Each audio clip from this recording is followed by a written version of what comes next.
If you gave yourself just 6 months, no excuses, no distractions, your whole life could look completely different. If that line made you pause, good, because most people scroll past the very thing that could change them. This is not just another talk. It's for the person tired of wasting time, tired of watching others grow while they stay stuck, tired of starting and quitting. Hello, I'm Dr. Syed M. Quadri, a U.S. board-certified psychiatrist with over 20 years of experience in helping people understand the power of their minds.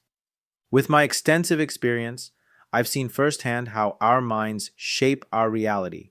I'm excited to show you how you can harness the power of your subconscious mind to transform your life over the next 6 months. Give yourself 6 months to change everything is a decision.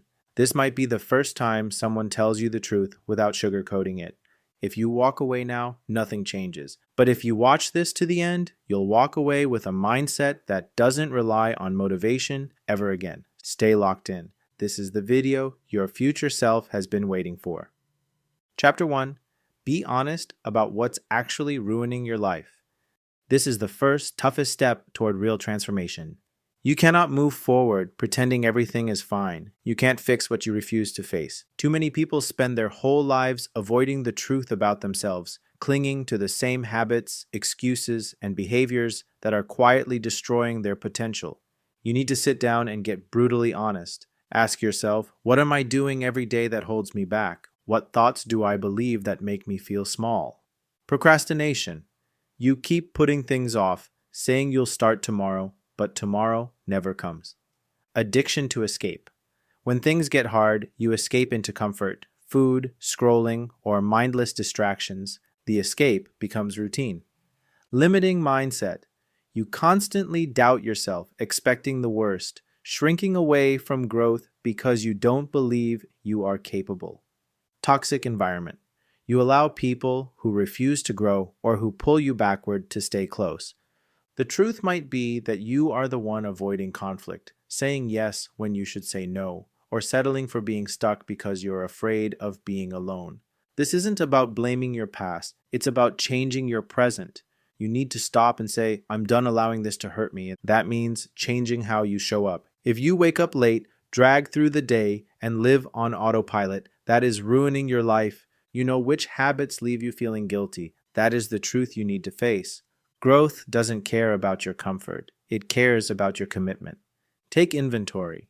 Write down the behaviors, thoughts, and people that drain your energy. Start today by cutting out the things that don't belong. If social media wastes hours, get off it. If junk food makes you sluggish, clean up your meals. Stop tolerating mediocrity in your own behavior. You don't need the whole plan figured out. You just need to start removing what you already know is wrong. That's where strength builds. That's when self-respect returns. The more honest you are every single day, the faster your life changes. It starts with telling yourself the truth, especially when it hurts.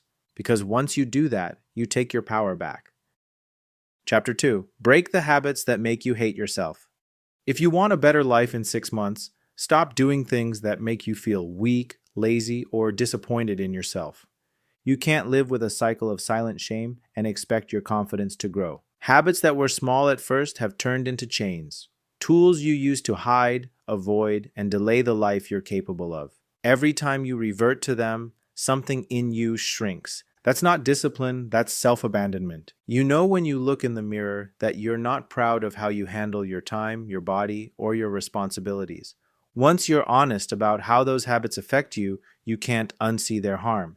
They are the reason you avoid things that matter and the reason you don't respect yourself. Every habit is either building you up or breaking you down.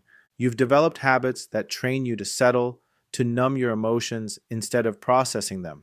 Over time, this slowly builds self-hate. You begin to feel disconnected and your standards lower. You start to think discipline is too hard. To break these chains, you must stop negotiating. Stop saying, just one more day. You break them by replacing them with actions that align with who you want to be. Stop wasting energy and start directing it with purpose. Set a non-negotiable rule. No more actions that leave me feeling ashamed. It starts small. Instead of checking your phone first, get up, drink water, and stretch. Stop eating things that make you sluggish. Cook something clean. Process your thoughts by writing them down instead of running from them. Your brain will resist the change because those habits are your programmed routine, your source of comfort. When you feel the pull back, remember that it is just programming, not weakness. You rewire it slowly, one habit at a time, done consistently for a week, then adding another. The more you break these habits, the more power you feel returning. Your thoughts get clearer, your energy returns, and you stop carrying the guilt of regret. You start to feel like someone you can rely on. When you trust yourself again, you stop hesitating and you stop needing external motivation. You show up because that's who you are now. You will fail some days, but you won't quit. You will keep creating a version of yourself that reflects strength and clarity. In 6 months, the version of you that hid behind bad habits will be gone, replaced by someone who lives with discipline and leads their own life. Chapter 3. Create a routine that forces you to grow. Growth does not happen by accident. It happens by design. To change your life, you need a routine that forces you to show up, a routine that holds you to a higher standard, regardless of whether you feel motivated. Start by being clear about what matters, what improves your skills, builds your confidence, and protects your clarity. Most people start their day with distraction, losing their most valuable time, and starting the day reacting instead of leading. You cannot lead your life if you don't lead your first hour. Take back control with structure. You can't rely on how you feel in the morning. Decide the night before what kind of person you are going to be. You wake up and you follow through because that is the only way you train your mind to follow direction instead of emotion. When building your routine, prioritize clarity and focus over complexity. Pick the few things that genuinely stretch you. Morning power hour. Before the world starts, move your body, review your goals, or breathe in silence. This sets your direction. The necessary hard work. Your routine must include hard things, tasks that require discipline and stretch your limits. Growth comes from doing what you'd rather avoid. Reflection. You need time every day to stop and ask, am I getting better? Am I moving in the right direction? You can't fix what you ignore. Stay connected to your direction daily. Supportive evenings. You can't wake up strong if you go to sleep weak. Your night routine must support your goals, not erase your progress. Plan the next day and protect your peace. The reason most people stay stuck is that they don't put any pressure on their routine. They do what they feel like. Their routine is designed for comfort, not growth. You must design a routine that demands more from you, one that builds discipline. When you follow through, even when it's boring, you earn self-respect. You start to trust yourself, and that confidence allows you to stop hesitating. You don't need a perfect plan. You need a simple routine done with commitment. Do the things the old you would have avoided until it becomes your identity. You become a person who shows up, a person who leads, a person who doesn't skip the work. This is how you change everything in 6 months, by designing a routine that forces growth and leaves no room for excuses. Chapter 4. Choose progress every day over feeling comfortable. You must accept that comfort is not your friend. Every time you choose what feels easy over what makes you grow, you trade a better life for temporary relief. You cannot grow and stay comfortable at the same time. Progress demands effort, stretching decisions, and that you stop running from difficulty. Comfort is dangerous because it feels safe, even while it's ruining your potential. It doesn't feel like failure, but it keeps you stuck.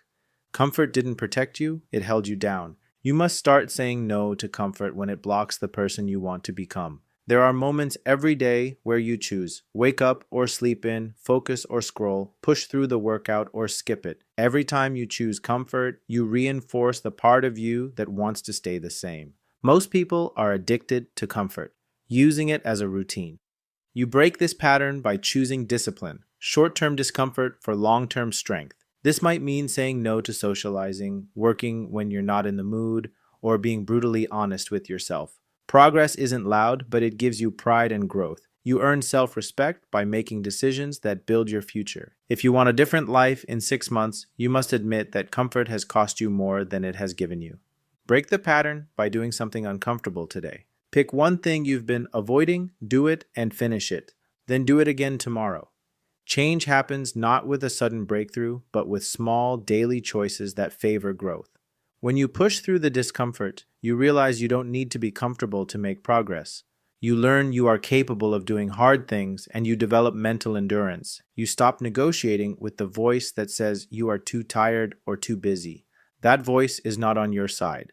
The real reward is not what you get, but who you become. The discipline, the confidence, the focus. That's what progress gives you. From now on, make a new rule. When you face a choice between comfort and growth, choose growth. Do that every day. That single decision builds a life you can respect. Chapter 5. Train your mind to stop chasing. Quick pleasure. If you want sustained change in 6 months, you must stop depending on things that give you a quick dopamine hit. The scroll, the snack, the show. Most people have trained their minds to be addicted to instant rewards, leading to a loss of patience, fractured focus, and an inability to build anything meaningful. Everything worth building requires delayed gratification. You need to teach your brain that the greatest rewards are found on the other side of effort and endurance.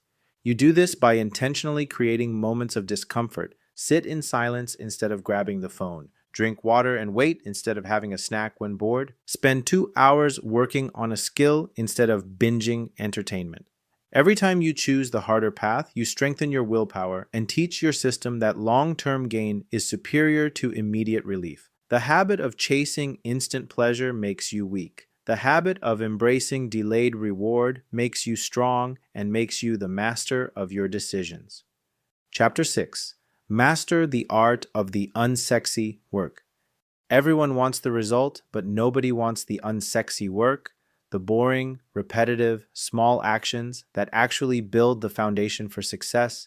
The mistake is waiting for inspiration or motivation. True growth happens in the consistency of the small, unexciting tasks that no one sees. Success is not one massive jump. It's the accumulated result of hundreds of tiny, disciplined, unsexy choices, like compound interest. Focus on the system. Stop worrying about the final outcome. Focus only on the daily system. Reading 10 pages, exercising for 30 minutes, working on your core task for 90 minutes. The system is the only thing you control. Embrace boredom. The most productive work is often the most boring. Learn to sit with boredom and use it as a signal to deepen your focus, not as an excuse for distraction. The 5-minute rule: if a task feels too large, commit to just 5 minutes. Starting creates inertia, carrying you forward. When you master the unsexy work, you are proving your commitment is stronger than your mood. This is where real confidence is forged, far away from the applause. Chapter 7. Detach your identity from your comfort zone. Your comfort zone is a beautiful, warm, and highly effective prison where you operate on autopilot. If you want a different life, you must destroy the idea that your identity is tied to your current level of comfort. Change is synonymous with discomfort. When you feel the friction of learning or the anxiety of a new venture, you must not retreat. The discomfort you feel is proof that you are actively changing the neurological pathways that define your old self. Build a new identity that says, I am a person who seeks growth, therefore I seek challenge. Challenge your assumptions. Identify the parts of your routine you are afraid to change. Your fears are your next steps. Normalize failure. Failure is not the opposite of success. It is a prerequisite. The discomfort of failing is just tuition in the school of mastery. The 10% rule. Commit to doing one thing 10% harder or 10% differently every week. This consistent, manageable push keeps you outside the static walls of your old comfort zone without leading to burnout. Adopt a growth mindset for the next 6 months and let discomfort become your compass. Chapter 8. The power of intentional isolation. You cannot build a new life in 6 months while constantly saturated by the noise, low standards, and distractions of your old environment. You need to master intentional isolation, solitude with a purpose.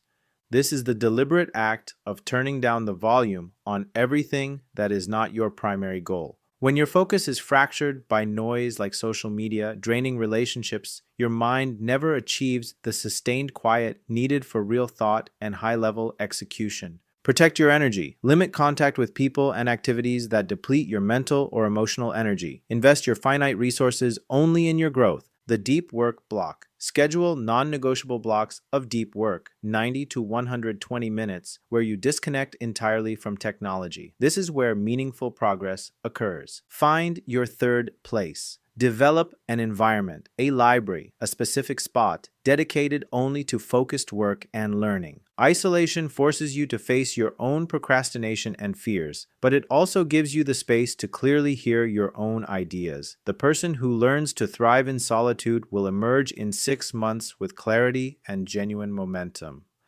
Chapter 9. Build your accountability network. While solitude drives focus, you cannot sustain momentum for 6 months through solo effort alone.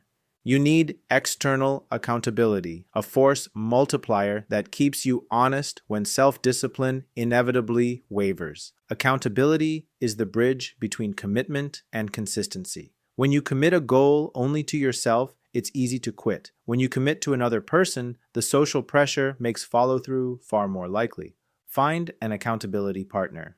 Choose one person like a mentor or peer who is also pursuing a serious goal. Check in weekly. Your task is only to report honestly on the small, specific actions you took. Close the gap. Accountability is ultimately about closing the gap between the person you say you are and the person you actually are. Your network holds a mirror up to your true effort. You are 100% responsible for your results, but use your network to prevent the internal negotiation that leads to quitting. A strong accountability partner can drastically increase your consistency over these 6 months. Chapter 10. The non-negotiable review. Measure progress, not perfection. The final step is establishing a ritual of honest periodic review. Without measuring, you are simply drifting. You need a system to ensure the cumulative effort of the last 180 days is leading you toward your goal. Perfection is the enemy of progress. Demand progress in your weekly review. The weekly review schedule 30 minutes every Sunday. Ask 1. What did I commit to last week and did I follow through? 2. What small adjustment will I make this week to improve my system? The 90-day audit.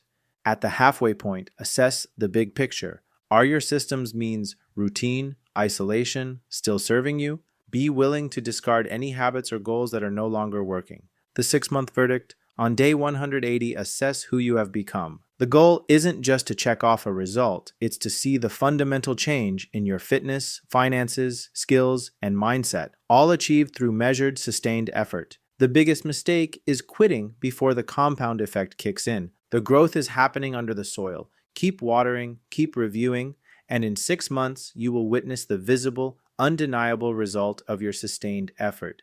You've watched to the end. That means you are not the person who scrolls past opportunities. You are the person who is ready to change. You now have the full framework. This is the truth. You already have everything you need. The only thing missing is the sustained, honest commitment. 6 months will pass anyway. You can either look back and see 180 days wasted, or you can see a new life built on discipline and self-respect. The decision is not tomorrow. It's not Monday. The decision is right now. Don't click off until you have implemented one small action from this guide. Text your accountability partner. Delete one app. Write down one habit that's ruining your life. Start now. Your future self is waiting. Go and earn the life you want.